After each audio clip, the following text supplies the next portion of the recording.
শুনুন সূরা নিসা, কোন সূরা বলেন তো দেখি? আল্লাহ রাব্বুল আলামিন বলেন মান ইয়াশফা শাফাআতান হাসানাতান ইয়াকুল লাহু কিফলুন মিনহা। যদি কেউ ভালো একটা কাজের জন্য সুপারিশ করে, তাকে যদি সমর্থন করে, ওই কাজটা আদায় করলে যে সওয়াব হতো, ওই বান্দা সুপারিশ করার কারণে যতটুকু সওয়াব পেয়ে যায়। ওমান ইয়াশফা সাইয়াতান ইয়াকুল লাহু নাসিবুম মিনহা।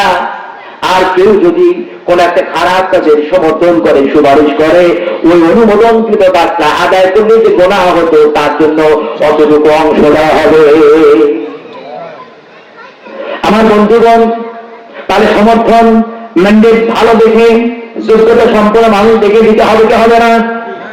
যাদের ভিতরে কোরআন আছে, যাদের ভিতরে ইলম আছে, আল্লাহর ভয় আছে, আল্লাহর দ্বীন আছে, দ্বীনের চিন্তা চেতনা আছে, দ্বীনের ফিকির আছে, এমন মানুষগুলিকে যদি আপনি সমর্থন আর আপনার যদি এমন মানুষগুলিকে ম্যান্ডেট আপনি দিতে পারেন, আমার বন্ধুগণ আপনারা বলুন তো আপনাদের জন্য এটা লাভ হবে না ক্ষতি হবে?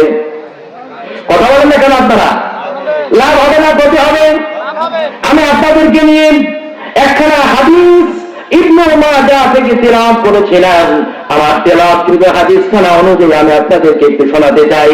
লাভ ক্ষতি কতটুকু হবে, লাভ ক্ষতি কতটুকু হবে, আমরা যদি তাম পৃথিবীর সমস্ত মানুষ থেকে, মাখলুকাত থেকে আমাদের লাভগুলোকে একটু বুঝে নিতে চাই, আর আল্লাহর কাছে আমরা যদি একটা পুরস্কার পেতে চাই, জায়গা পেতে চাই, তাহলে পরে কিন্তু আমাদেরকে সেই লাভের দিকে যেতে হবে, যেই লাভে কোরআন আছে, যেই লাভে হাদিস আছে, যেই লাভে আল্লাহওয়ালা মানুষগুলো আছে, ঠিক না?